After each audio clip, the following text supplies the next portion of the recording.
Bonjour, c'est Guylaine, 5 minutes avec toi. Aujourd'hui, on parle du comportement pervers et du téléphone. Pourquoi?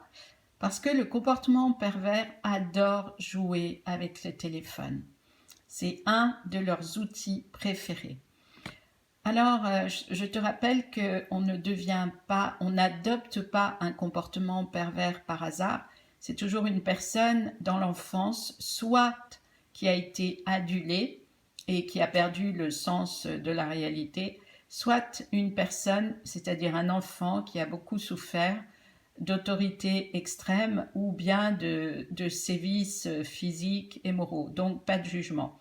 En revanche, ça n'est pas parce qu'on comprend qu'une personne, qu'un enfant, on va dire, puisse adopter plus tard un comportement pervers, qu'on va accepter et qu'on a le devoir de subir ce comportement. Ok, ça c'est une aparté. Donc j'en reviens au téléphone. Le comportement pervers adore jouer avec le téléphone. Alors, comment il fait? Eh bien, il vous appelle et au moment où vous décrochez, lui va raccrocher. Ou bien alors, au moment où vous dites allô, il y a seulement un silence au bout du fil et vous dites allô, allô et rien ne se passe. Et la personne raccroche ou vous raccrochez en premier. Alors il faut savoir que lorsque vous faites connaissance d'une personne nouvelle et que tout d'un coup le téléphone se met à sonner chez vous de façon intempestive, il y a de fortes chances pour que cela vienne de la personne que vous venez de rencontrer. Alors pourquoi fait-il cela? Dans un premier temps, ça peut être pour que vous vous posiez des questions, pour vous titiller. À ce stade-là, ça n'est pas encore méchant. Au deuxième stade, c'est-à-dire une fois que la relation est engagée, ça peut être simplement parce que ça lui donne l'impression d'avoir du pouvoir sur vous ou bien de créer un lien avec vous. Parfois, ça peut être simplement qu'il a envie ou besoin d'entendre votre voix. La troisième éventualité, celle-ci, elle est moins sympa, c'est-à-dire qu'il va vous appeler simplement parce qu'il est en colère, parce qu'il est contrarié et qu'il a besoin de se venger, plus exactement d'exorciser un mal-être intérieur, ou bien alors parce que il est mécontent, il n'obtient pas de vous ce qu'il souhaite et donc il a besoin de libérer ce mal-être intérieur sur lequel, bien sûr, il n'a pas la capacité de mettre des mots, ou bien il ne veut pas mettre des mots. Dans tous les cas, c'est important de reconnaître que comment dire, c'est un comportement tordu qui va amener dans la relation euh, très vite des situations toxiques où vous ne comprendrez pas ce que vous vivez et surtout vous allez vous installer dû à cette incompréhension dans une confusion qui va vous faire beaucoup de mal. Pourquoi? Parce que avec le temps, vous ne saurez plus discerner ce qui est vrai, ce qui ne l'est pas, ce qui est bon, ce qui ne l'est pas. Donc, lorsque le téléphone se met à sonner et que cela vous crée des problèmes, posez-vous la question, est-ce que je souhaite rester dans une relation avec une personne qui se comporte de la sorte?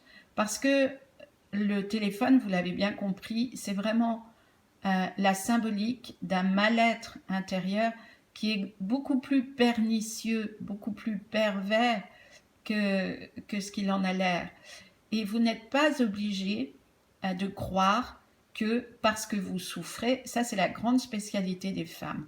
Elles s'imaginent que parce qu'elles souffrent, elles aiment, elles sont amoureuses. Or, pas du tout. Euh, le sentiment amoureux, qui est positif, est là pour vous amener au meilleur de vous-même. Non plus, non pas pour vous faire souffrir et vous poser 1000 questions dont vous ne trouverez jamais les réponses. Donc, quand vous commencez à entendre le téléphone, posez-vous vraiment cette question. Est-ce que j'ai envie de continuer à vivre cela avec une personne qui utilise des comportements tordus pour nuire à différents degrés, c'est vrai, mais il n'empêche que c'est quand même quelqu'un qui se cache, qui n'a pas la possibilité de dire sincèrement, d'une manière droite, intègre, ce qu'il pense ou vous parler de ses besoins, de ses désirs. Donc, ça va vous mener à plus ou moins brève échéance à un fort sentiment de mal-être intérieur qui va vous voler votre énergie, qui jouera contre vous et vous n'avez pas l'obligation de subir cela. Donc, demandez-vous lorsque ça arrive, comment je me sens? Comment je me sens dans mon corps, au niveau du plexus? Qu'est-ce qui se passe? Au niveau de mon ventre, qu'est-ce qui se passe? Au niveau de mon cœur, qu'est-ce qui se passe? Est-ce que je suis à l'aise? Est-ce que je suis confortable? Est-ce que c'est agréable? Ou bien alors, est-ce que c'est stressant pour moi? Est-ce que c'est difficile? Je me pose plein de questions et j'ai aucune réponse. Et ça me vole mon énergie. Donc, souvenez-vous que dans tous les cas, lorsque vous laissez une personne vous voler votre énergie de façon bien différente possible, on est d'accord, vous avez une part de responsabilité en restant dans la relation. Et surtout, le plus important, cessez de croire que parce que vous souffrez dans une relation, vous êtes dans un sentiment amoureux ou vous éprouvez de l'amour. En fait, c'est seulement une résurgence, une empreinte énergétique mémorielle qui se réveille.